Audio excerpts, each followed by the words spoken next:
So there's not going to be a slowdown. There's going to be an acceleration. Even as you stood up, I all of a sudden felt like this momentum just overtake me, and I started propelling forward. God's going to propel you forward into purpose. God's going to propel you forward into the things that you've carried in your heart. He's going to propel you forward into being active in your ministry. And I'm not talking about in the four walls of a church. I'm talking about out there. I'm talking about a community connection. I'm talking about a connection with this up-and-coming generation. Kids, wow, lots of kids. I see kids.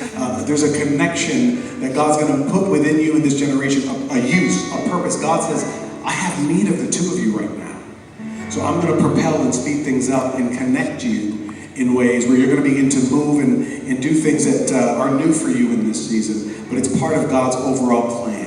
So the insight for the now is just don't say no. Don't say no to what seems strange. Don't say no to what seems like, does that even fit God? Just trust God in this season. He's going to make some connections that are going to help you step into the then in the future. And it's going to you'll look back and you'll see how God did it and why he did it. But there's some answers coming to you there. Sister, I also sense for you, there's a strong prayer anointing on your life. You're a prayer warrior. So the Lord says that that's going to increase. I feel like there's going to be some early morning assignments where God's just going to have you really on your face early in the morning. And every time that happens for you, he wants to give you the understanding is because he's giving you the victory before things happen. You're not going to have to wait for the crisis to cry out.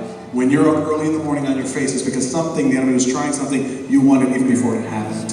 So God has given you that understanding in intercession. So it's a beautiful aroma that's on your life that God's going to cause you to grow and excel in the days to come. And man of God, there's so much more prophetic in you than you even realize. You were in my class earlier today, but you are a sensor. You are very sensitive to the things of the Spirit. And it's time that you be numbered with the discerners. So the Lord says you'll be known as one with a sensitivity and a heart to discern. And even at times when you said, man, that's last night's pizza.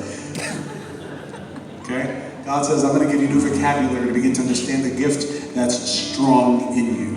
You're stumbling across a strength that God gave you that's going to help you in your ministry, your family, excel and advance in the days ahead. And so even as I'm finishing up, I'm seeing one last thing over you. I'm seeing there's an authority that God's going to give you to over death. There are people connected with the spirit of death that are on a track of self-destruction, that you're going to have authority to dismantle, get them off of that track, and put them on the track of life. So the Lord says, I've given you this ministry, I've given you this call, and you will be successful in it. People will encounter you and get off of this track and on the right track, and life will come forth as a result. Can we say amen? Hallelujah.